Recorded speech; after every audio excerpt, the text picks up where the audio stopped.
Hola, continuando con nuestro estudio del libro Dejar ir, el camino para la liberación del doctor David Hawkins. El día de hoy vamos a continuar. Ayer estábamos hablando del miedo. Hoy vamos a hablar del efecto curativo del amor. Bueno, vamos a leer y vamos a hacer los comentarios que van surgiendo. Yo alimento, o sea, no es una lectura dinámica, una lectura en la que voy leyendo, pero voy incorporando ejemplos, preguntas, exhortaciones, repeticiones, hago énfasis en aquello que siento que nos puede ayudar a crecer. Y bueno, gracias por la confianza depositada en este espacio de lectura. Espero que hayas disfrutado muchísimo la lección de ayer, donde estuvimos hablando del miedo y en donde estuvimos disfrutando de cómo podemos hacer del miedo un aliado estratégico para nuestra vida, para nuestro mejor futuro. Tu yo del futuro te lo agradecerá. Bueno, seguimos en el capítulo 5. Estamos en el segundo subtítulo que habla el efecto curativo del amor. En la edición impresa que yo tengo, estoy en la página 106, el efecto curativo del amor. Es tres páginas adelante de donde comienza el capítulo 5, el miedo. Entonces, después de haber hablado del miedo, vamos a hablar del efecto curativo del amor. Esto es muy, muy hermoso. Este capítulo es un capítulo que he disfrutado un montón, tengo resaltados muchísimas cosas. Prepárate para un viaje hacia el interior de tu corazón, hacia un encuentro contigo mismo, contigo misma, a disfrutar eso que ya tienes en ti como una herramienta para vivir tu vida con mayor fluidez, con mayor paz en tu corazón, en mayor certeza, conciencia de ti mismo. ¿Listo? Vamos. El efecto curativo del amor. El miedo es tan pandémico en nuestra sociedad que gobierna el mundo. También era la emoción predominante entre los miles de pacientes que traté a lo largo de décadas de práctica clínica. Es tan extenso y toma tantas formas que no hay suficientes páginas en este libro para enumerar todas sus variedades. El miedo se relaciona con nuestra supervivencia, por lo que la mente le concede un trato especial. Para la mayoría, el miedo es tan omnipresente que la vida constituye un gigantesco conjunto de dispositivos de compensación para conquistarlo. Pero ni siquiera esto es suficiente, por lo que los medios nos presentan una y otra vez situaciones de temor, como en las noticias de esta mañana. Un grupo terrorista amenaza con envenenar nuestro suministro de alimentos. Este tipo de titulares es constante, como si quisieran dar a la mente más oportunidades para dominar la más temida de todas las emociones. Como dice la letra de una canción, estamos atrapados entre el miedo a vivir y el miedo a morir. Cuando todos los dispositivos compensatorios de la mente fallan y el miedo se vierte en la conciencia con ataques de ansiedad o fobias evidentes, etiquetamos a la persona diciendo de que padece una neurosis de ansiedad. Cabe destacar que el Valium es uno de los fármacos más vendidos en Occidente. Bueno, antes de continuar, aquí quiero reforzar el tema de que las noticias, la televisión, justamente nos están llenando de miedo. Yo hace rato que no veo noticias y simplemente obsérvate qué tantas noticias estás viendo. Puede que sea necesario por tu trabajo, pero desde dónde las ves, te dejas contagiar por ese miedo que intentan, eh, qué es lo que atrapa y atrae. Entonces, si la mayoría de las personas, el inconsciente colectivo, está viviendo en miedo, pues eso como que atrapa más y tiene mayor rating. Entonces, pues los medios son hábiles y saben qué es lo que atrapa a la gente, qué es lo que encasilla, encasilla, encasilla, y es el miedo, la rencilla, el odio, ¿sí? Entonces, pues, ok, si tienes que ver las noticias, trata de verlas de manera objetiva, tratas de leerlas en internet, tratas de verla, pero casi que como ponerte una coraza antes de, porque no es tu miedo, lo que está allá, esto es el miedo que te quieren vender. Tú eliges si lo compras o no. Y bueno, pues a medida que vamos continuando con nuestro estudio, integrándolo a nosotros, vamos a ir sabiendo qué hacer con ese miedo y vamos a ir sabiendo que va a aparecer y va a aparecer, pero tú sabrás qué hacer con él. ¿Listo? Los miedos tienden a aumentar. Así, el típico paciente con fobias muestra una extensión progresiva del miedo a cada vez más ámbitos de su vida, lo que restringe más su actividad y en casos severos lo conduce a una inmovilización total. Este fue el caso de una paciente llamada Betty. Betty tenía 34 años, pero parecía mucho mayor porque estaba delgada y demacrada. Entró en la consulta completamente cargada de bolsas de papel en las que había más de 56 preparados diferentes de tiendas naturistas, vitaminas, suplementos nutricionales y comida especial. Su miedo había comenzado como una fobia a los gérmenes y pronto todo a su alrededor parecía estar contaminado por ellos. Su miedo a contraer enfermedades contagiosas había evolucionado hacia el miedo al cáncer. Creía cada historia terrible que leía, de modo que temía consumir casi cualquier alimento. Tenía miedo del aire que respiraba y de que la luz del sol entrara en contacto con su piel. Llevaba ropa blanca porque tenía miedo de los tintes textiles. En la consulta no se sentaba porque tenía miedo de que la silla pudiera estar contaminada. Cada vez que necesitaba una receta, pedía que fuera escrita en un talonario de recetas que no hubiera sido tocado. Además, quería arrancar la página del talonario ella misma. No quería que yo la tocara por si portaba los gérmenes del último paciente al que le había dado la mano. Llevaba guantes blancos en todo momento. Me pidió ser tratada por teléfono ya que tenía demasiado miedo como para volver a hacer el viaje a la consulta. A la semana siguiente por teléfono me dijo que llamaba desde su casa porque ahora tenía miedo de salir a la calle. Temía a los ladrones, a los violadores y a la contaminación del aire. Al mismo tiempo tenía miedo a empeorar si se quedaba en la cama y para agravar todos sus otros temores, temía a estar perdiendo la cabeza. Le preocupaba que la medicación no la ayudara y que pudiera tener efectos secundarios, pero le preocupaba no tomarla por miedo a no mejorar. Sin embargo, ahora tenía miedo de ahogarse con las píldoras y había dejado de tomarlas, incluso las del herbolario. Sus temores eran tan paralizantes que cada acción terapéutica quedaba totalmente bloqueada. No me permitía hablar con su familia. Tenía miedo de que se enteraran de que estaba visitando a un psiquiatra y pensaran que estaba loca. Yo estaba totalmente desconcertado y atormenté mi cerebro durante semanas pensando cómo podía ayudar, cómo podía ayudarla. Al final lo dejé ir. Experimenté el alivio de la entrega total. No hay absolutamente nada que yo pueda hacer para ayudarla. Lo único que me queda por hacer es amarla. Miren tan bonito el que se hacía como estas preguntas el doctor y pues como que desconcertado y no sabía qué hacer para ayudarla. Finalmente cayó en rendición y dijo, ok, pues quisiera ayudarla, pero no hay nada que yo pueda hacer en esa entrega total. Lo único que puedo hacer es amarla y vamos a ver qué pasó.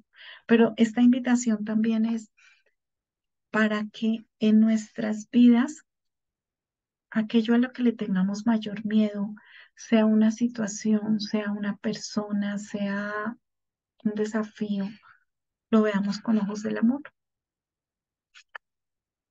¿Listo? Bueno, continuando con nuestra lectura, voy a la página 108. Y eso fue lo que hice, dijo el doctor. Solo pensaba en ella con amor y con frecuencia le enviaba pensamientos cariñosos. Le di todo el amor que pude cuando hablamos por teléfono y finalmente, después de un par de meses de terapia de amor, ella mejoró lo suficiente como para venir a la consulta. A medida que pasaba el tiempo, sus miedos e inhibiciones comenzaron a disminuir, aunque nunca tuvo ninguna comprensión. Le daba demasiado miedo hablar de cuestiones psicológicas. Decía así que durante los meses y años de tratamiento, lo único que hice fue amarla. Lo único que hizo fue amarla. Así que ante nuestros mayores miedos, preguntémonos cómo podemos amar esa situación, esas personas, lo que sea que nos esté generando esos miedos. Y acompañémonos desde el amor. A ver qué pasa. Continuando con la lectura. Este caso ilustra un concepto que hemos presentado en el capítulo sobre la apatía. La vibración más elevada, como la del amor, tiene un efecto curativo sobre la vibración más baja, que en el caso de este paciente era el miedo. Este amor es un mecanismo de reafirmación. Muy a menudo podemos calmar los temores de otra persona con nuestra mera presencia física y mediante la energía cariñosa que le proyectamos y con la que la envolvemos. No es lo que decimos, sino nuestra presencia lo que tiene efecto curativo. Voy a volver a leer esta parte del... El amor es la vibración más elevada y en la medida en que nosotros conectemos con el amor, sea la que sea la vibración que tengamos, la ira, la apatía, el miedo, la rabia, lo que sea, cuando nos atrevamos a conectar desde el amor es más grande, cobija. Recuerdo que una de las primeras canciones que yo me aprendí de niña en la escuela era En el amor no hay temor, porque el amor echa fuera el temor, porque Dios es amor, porque Dios es amor, porque Dios es amor, Dios es amor. Entonces mira que muy cierto. Yo hoy la entiendo desde la teoría, pero era una canción que nos enseñaron desde 7 años tendría yo cuando me la aprendí. Entonces, vamos, una vibración más elevada como la del amor tiene un efecto curativo sobre la vibración más baja. En el caso de esta paciente era el miedo. Este amor es un mecanismo de reafirmación. Muy a menudo podemos calmar los temores de otra persona con nuestra mera presencia física y mediante la energía cariñosa que le proyectamos y con la que la envolvemos. No es lo que decimos, sino nuestra presencia lo que tiene el efecto curativo. Ojo con esto, no es lo que decimos, sino nuestra presencia la que tiene el efecto curativo. Entonces, por ejemplo, mamá, yo le puedo decir, mamita, no tenga miedo, pídale a los ángeles. A veces simplemente con que yo esté detrás de ella, le coloco la mano en la cadera como si le estuviera ayudando. Antes la jalaba, o sea, hacia arriba, porque no le caiga. Ahora no, solamente estoy ahí cerca. Y a veces me voy a mover, no se vayan. Y entiendo que su seguridad está en que esté cerca. Entonces, contra aquellas personas que nos generen miedo, enviémosles amor, amor, amor. En este momento recuerdo algo que decía alguien, no recuerdo quién, recuerdo, no sé, en algún video, en una clase, decía que cuando se enfrentaba a un cliente así de esos que, uy, qué mamera, o a su jefe cuando estaba así como de, "Ay, chica". Entonces que alguien le había enseñado que le colocara la cara de Cristo. O sea, como ahí está el personaje hablando, diciendo, regañando, gritando, haciendo canción. Y él simplemente en su mente lo que hacía era poner enfrente la cara de Jesús. Solo eso, porque era más fácil amar a Jesús que pues a este cliente o a este jefe. Entonces, pues, ¿qué tal si jugamos a eso? A que esa situación que nos está generando miedo, esta persona que nos está generando miedo, estas situaciones, lo que sea que nos esté generando miedo, y aquí tengo a mi Jesús. Le pongo la cara de Jesús y lo veo con los ojos del amor, porque es que de pronto ahí es más fácil conectar con el amor. Entonces, o si tienes a tu jefe a través de una llamada virtual, se me acaba de ocurrir una figura. ¿Qué tal si colocas ahí en la cámara la foto de alguien a quien ames? pues en mi caso estoy diciendo a Jesús, pero puede ser tu esposo, tu hijo, una persona a la que puedas amar así incondicionalmente, un bebé, un sobrino, un hijo, o sea, alguien que te genere mucho amor. Y entonces, pues al otro lado está la otra persona, pero tú estás viendo con ojos del amor a quien tú amas. Te dejo ese reto. Bueno, volviendo a nuestro texto. Este amor es un mecanismo de reafirmación. Muy a menudo podemos calmar los temores de otra persona con nuestra mera presencia física y mediante la energía cariñosa que le proyectamos y con la que la envolvemos. No es lo que decimos, sino nuestra presencia la que tiene el efecto curativo. Aquí me acordé de otra anécdota. Cuando yo llegué a trabajar a Venta Quemada, había una persona que yo entraba a su tienda y era un poquito agria. Y siempre me hablaba comentarios como displicentes sobre alguien que estuviera trabajando con nosotros o siempre. Y yo iba a comprar tintico donde la señora y compraba un tintico. Y le charlaba o la escuchaba. Y poco a poco le fui hablando con palabras de cariño, con palabras de cariño. Bueno, pues para no hacerles el cuento más largo, al final ya entraba y me tomaba el tinto adentro en la casa. O sea, y descubrí eso, que quizá lo que ella tenía era miedo en su corazón, odio, rencores, no sé, prevenciones, pero que poco a poco, con amor y cariño, o sea, no hay corazón duro que no ceda al amor y al cariño. No importa cuánto nos tardemos, pero con ojos del amor, en vez de que si yo me enfrento desde mi miedo y se juntan dos miedos, ¿qué pasa? O si mi prevención, o si pongo el ego por encima. Desde el amor. Enviémosle y hagámoslo no con expectativa, porque podemos hacerlo, ay no, yo le mando amor, amor, amor, para que se convierta, para que haga, para que cambie, ¿no? Simplemente demos amor todo el que podamos. Mirar con la mamita, volviendo a la mamita. Los últimos meses, la terapia que he aplicado es la terapia del amor.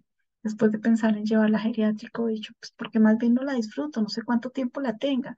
Así que cada ratico que yo esté, que ella esté lúcida, cada ratico que pueda estar al lado de ella, le doy mucho amorcito, mucho amor, mucho amor. Y no se imaginan lo bien que está. Entonces, hacerlo no con la expectativa de la respuesta, no con la expectativa de que la situación pase y cambie de ya para allá, sino hacerlo desde esa realmente el amor que tenemos, cero expectativa y la sorpresa llegará, ¿vale? Voy a cortar aquí, te voy a dejar esta parte en dos entregas porque prefiero que disfrutes esta, que la vuelvas a escuchar, que interiorices e integres este capítulo, esta parte, nos puede ser muy útil en la medida en que lo logremos integrar. Te invito a que el día de hoy observes cómo puedes ver con ojos del amor los pequeños o grandes miedos que aparezcan en tu día, en tu laboratorio. ¿Listo? Y como siempre, que la sabiduría divina que habita en ti te inspire y te guíe hacia tu mayor bien y hacia tu mayor amor, hacia vivir cada vez con mayor amor en tu corazón, con mayor amor hacia aquellas cosas que sean hermosas y bonitas y también aquellas que impliquen desafío, porque al verlos con ojos del amor, luego contaremos la historia como lo hacía Clau hace algunos días y nos decía que finalmente la historia nos mostró que pues habían sido oleadas de sufrimiento, pero que luego todo había sido pues bien, se había superado y había traído una enseñanza. Entonces, bueno, frente al miedo podemos también utilizar eso. Dios las bendiga y que tengan un excelente y grandioso día.